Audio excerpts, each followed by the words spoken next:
अस्सलामुअलैकुम दोस्तों, उम्मीद है आप सब खैरियत से होंगे। आज हम शुरू करने वाले हैं एडोब फोटोशॉप का मुकम्मल कोर्स।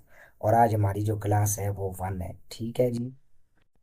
अच्छा जी, क्लास को शुरू करने से पहले जो है इसकी थोड़ी हिस्ट्री के बारे में जान लेते हैं कि एडोब फोटोशॉप जो है वो हमारे पास किस तरह से वजूद में है। ठीक है। तो सिंपल यहाँ पर मेरे पास एक पिक्चर है। ठीक है। और यहाँ पर इसकी जनरेशन्स लिखी हुई हैं कि ये किस तरह जनरेशन में आया और कौन कौन से टूल किस किस जनरेशन में आए। ठीक है।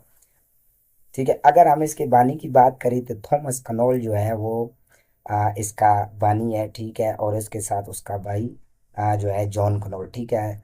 तो जो सबसे पहला आइडिया था वो थॉमस कनोल का था, जो एक पीएचडी कर रहा था किसी एक यूनिवर्सिटी में। ठीक है। यानी कि पीएचडी का स्टूडेंट था। ठीक है।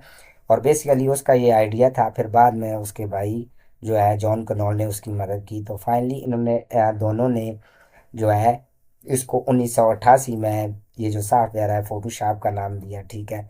फिर उन्होंने 1999 में ये मिलकर इस सॉफ्टवेयर क्या किया जी, अडोब फोटोशॉप की यानी कि अडोब जो कंपनी थी उसको इन्होंने बेच दिया। और जो हमारे पास फिर फर्स्ट लॉन्चर है, ठीक है, अडोब फोटोशॉप 1 है, वो 1990 में लॉन्च हुआ। ठीक है। जैसा कि यहाँ पर लिखा हुआ है। ठीक है।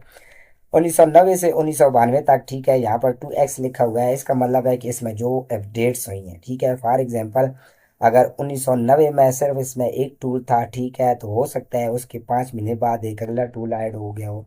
ठीक है। और फिर उससे अगला और जाते जाते ये प्रोसेस 1992 तक चली हो। ठीक है।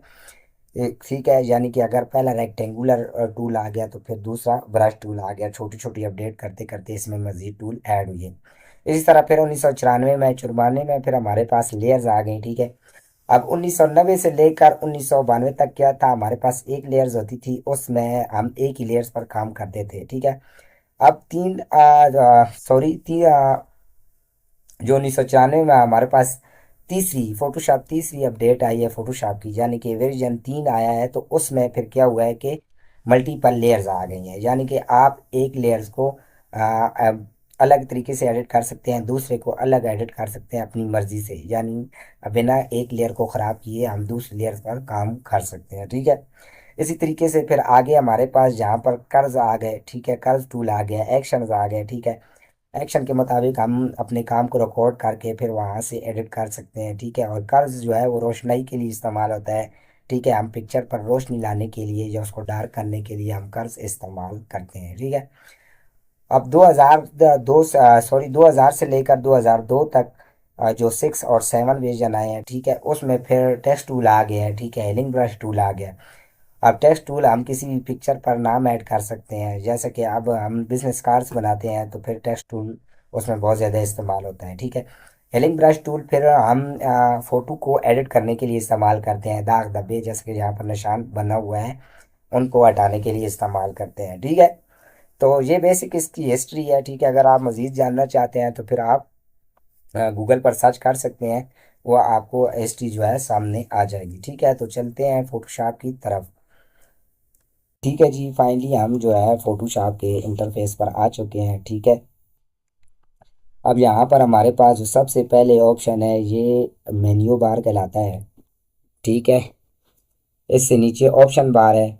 अब ऑप्शन बार जो है वो चेंज होते रहते हैं टूल के लिहाज से। जो भी टूल आप लेंगे उसके लिहाज से यहाँ पर जो ऑप्शन है वो चेंज होते रहते हैं, और इनको भी हम साथ साथ डिस्कस करेंगे ताकि आपको किसी किस्म की भी कोई परेशानी ना हो। ठीक है।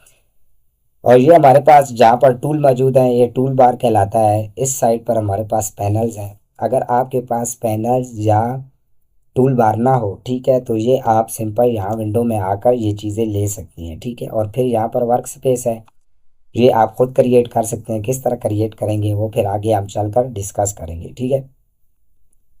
अब आर्ट वर्क है। ठीक है। आर्ट वर्क लाने के, अगर आपने आर्ट वर्क बनाना है, ठीक है, तो फिर न्यू फाइल लेंगे। अगर आप कोई फ़ोटो एडिट कर रहे हैं तो फिर ओपन में जाएंगे। ठीक है। तो एक ये तरीका है। और दूसरा, अगर आपने इमेज लानी है तो फिर डबल क्लिक यहाँ पर करेंगे। ठीक है। तो आपके पास यहाँ पर इमेज आ जाएगी। ठीक है। मुझे एक और इमेज लेनी है तो मैं सिंपल यहाँ से एक और इमेज ले रहा हूँ। ठीक है जी। ये दोनों इमेज मेरे पास आ गई। ठीक है।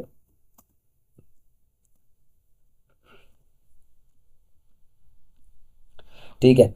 अब सबसे पहले हमारे पास है जी रेक्टेंगुलर मर्करी टूल। ठीक है, रेक्टेंगुलर मर्करी टूल किसी भी एरिया को सिलेक्ट करता है। ठीक है, कोई भी एरिया आपके पास होगा तो वो सिलेक्ट हो जाएगा। ठीक है, अब सिंपल अगर मुझे यहाँ पर ये वाला एरिया सिलेक्ट करना है, ठीक है, तो ये मुझे रेक्टेंगल जो है मेरी इंडिकेट कर रही है। ठीक है, ये बेसिकली सिलेक्ट नहीं है, इसे मैं उठा करके कहीं भी ले जा सकता हूँ, अपनी मर्जी से रख सकता हूँ। ठीक है, अब ये सिलेक्ट कब होगी, जब यहाँ से मैं कोई और टूल लूँगा तो ये ऑटोमेटिकली अप्लाई हो जाएगी और फिर सिलेक्ट हो जाएगी। ठीक है, अब यहाँ पर ऊपर देखें, न्यू फॉर सिलेक्शन है। ठीक है, इसका यही मतलब है कि अगर आपको ये सिलेक्शन नहीं, यहाँ पर ये सिलेक्शन चाहिए तो वो ऑटोमेटिकली गैप हो जाएगी, आपके पास न्यू सिलेक्शन आ जाएगी। ठीक है, इससे आगे हमारे पास ऑप्शन है जी मार्च का, सॉरी एड टू सिलेक्शन का। ठीक है, अब यहाँ पर देखें, एड टू सिलेक्शन का मतलब ये है कि अगर आप कोई और एरिया भी सिलेक्ट करना चाहते हैं तो वो भी कर सकते हैं। ठीक है, अगर इसके साथ ही कोई और एरिया एरिया सेलेक्ट करना चाहते हैं वो भी कर सकते हैं। फॉर एग्जांपल मुझे यहाँ से यहाँ तक छोटी पट्टी चाहिए, सॉरी, कंट्रोल जेड प्रेस करके पीछे जाएंगे और इस पर सिलेक्ट कर लें। मैंने सेलेक्ट नहीं किया था तो इस वजह से ये सिलेक्ट नहीं हुआ।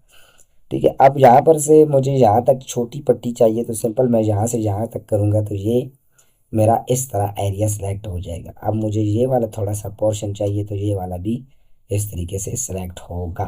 ठीक है, यानी कि साथ साथ अगर आपको कोई और एरिया भी सिलेक्ट करना है तो वो हो जाएगा। इससे आगे है जी माइनस का। ठीक है, अब अगर आप ये चाहते हैं कि मुझे ये वाला ऑप्शन नहीं चाहिए तो आप यहाँ से इसको अनसेलेक्ट कर सकते हैं। ठीक है, माइनस कर सकते हैं सिंपल, जो जो एरिया आपको नहीं चाहिए माइनस करेंगे तो वो एरिया आपके पास माइनस होगा। ठीक है, इससे अगला है इंस्ट्रक्ट वाला। ठीक है, ये भी उसी के उलट है, जो आपको एरिया चाहिए होता है, ठीक है, उस पर आप करते हैं तो दूसरा गायब हो जाता है, वो एरिया रह जाता है इस तरीके से।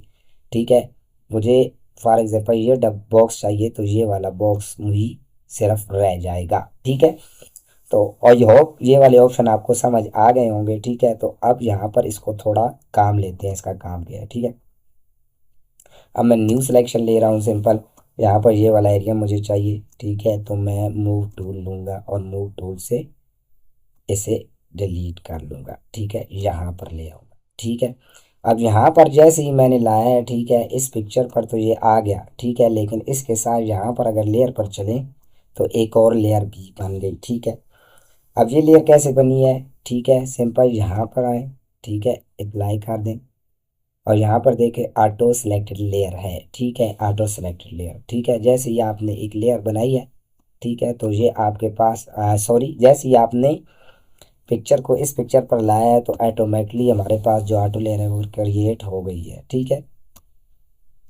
तो ये क्रिएट हो गई है। इसी तरीके से शो बाउंडिंग बॉक्स है। ठीक है, यहाँ पर आपको ये छोटे छोटे बॉक्स नज़र आ रहे हैं। ठीक है, ये बॉक्स ही असल में शो जो बाउंडिंग बॉक्स हैं यही हैं। ठीक है, आप इसको अनसेलेक्ट करेंगे तो ये बॉक्स आपके पास गायब हो जाएंगे। ठीक है, तो ये चीज़ अब यहाँ पर मैं शो बाउंडिंग बॉक्स ही कर रहा हूँ। ठीक है, फिर आगे अलाइनमेंट है। ठीक है, जो भी आप अलाइनमेंट करना चाहते हैं वही ऑप्शन है। ठीक है, अब रेक्टेंगल का ये पर्पज़ है। ठीक है, इससे आगे फिर हमारे पास है जी एलिप्स मर्करी टूल। ठीक है, ये भी यही है कि अगर आपको कोई भी एरिया सेलेक्ट करना है, ठीक है, अच्छा पहले तो मूव टूल है, इसको साइड पर कर लें। अब एलिप्स टूल है, मुझे ये वाला एरिया चाहिए। ठीक है,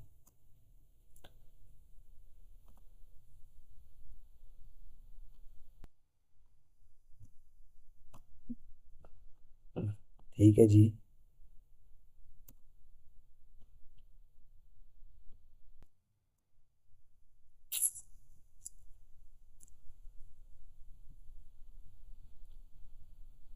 ठीक है, अब ये वाला मुझे एरिया चाहिए तो सिंपल मैं मूव टूल लूँगा। ठीक है, अब इस एरिया को अनसेलेक्ट करने के दो तरीके हैं, एक तो वो जो पहले मैंने आपको बताया है। ठीक है, और दूसरा यहाँ से आप, वो थोड़ा लंबा प्रोसेस है तो यहाँ से भी आप डी सेलेक्ट कर सकते हैं। ठीक है, तो ये भी ऑप्शन इसके साथ ही है। ठीक है, अब इसको मैं अगर move tool, the selected area is empty. ठीक है, अब ये एम्प्टी क्यों बता रहा है कि हमारे पास यहाँ पर एक और लेयर बनी हुई है और इस पर ऑलरेडी नीचे कोई जगह नहीं है, कोई चीज़ नहीं है, तो ये ऑलरेडी हमें एम्प्टी ही बताएगा। तो सिंपल आप नीचे क्लिक करें और इसको मूव कर लें और इस जगह पर ले आए। ठीक है, तो आपके पास ये जो पिक्चर है ये इस जगह पर आ गई होगी। अगर आपको ने इसको छोटा करना है, शिफ्ट और अल्ट के साथ छोटा करेंगे तो इसकी जो पिक्सल है वो खराब नहीं होंगे। ठीक है, अगर आप इसको एक साइड पर कर रहे हैं तो फिर इसका जो साइज है वो गड़बड़ हो जाएगा। ठीक है, तो ये चीज़,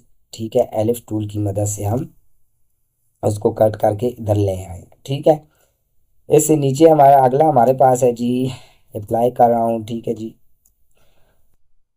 अगले हमारे पास है जी सिंगल रो मर्करी टूल। ठीक है, एक लाइन अगर आपने कोई भी लगानी है, ठीक है, इस पर ले आए, ये ऑटोमेटिकली ऊपर चला जाता है, लॉक है ऑलरेडी।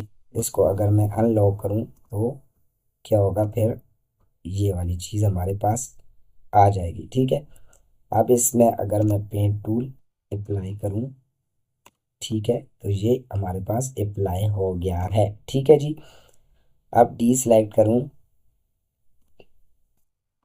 तो ये हमारे पास लाइन लग गई है। ठीक है, तो पहले भी ये जो लेयर थी वो लॉक थी, इस वजह से वो हमारे पास जो है लाइन नहीं लगा रहा था। ठीक है, इस पर क्लिक करें, इसमें आ जाएं। ठीक है, इसको डी सेलेक्ट कर दें, इसकी अभी हम ज़रूरत नहीं है। ठीक है, अब अगर आपने सीधी लाइन लगानी है तो यही फिर जो है उसी का दूसरा हिस्सा लेंगे और उसमें फिर आप क्लिक करें। ठीक है, और डी सेलेक्ट करें, नहीं लग रही। ठीक है, लॉक है, सिंपल, ये वाली और फिर ये वाली और फिर okay, paint, paint, move tool,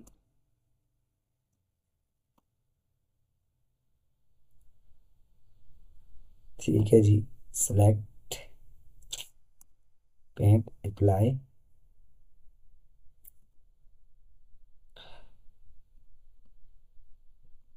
ठीक है, अच्छा, नीचे अलग अलग कलर हैं तो इस वजह से भी ये प्रॉब्लम कर रहा है, क्योंकि नीचे जब अलग अलग कलर होते हैं तो फिर वो एकदम जो पेंट पॉकेट टूल है वो एकदम कलर फिल नहीं करता। ठीक है, तो इस वजह से ये एकदम कलर फिल नहीं कर रहा।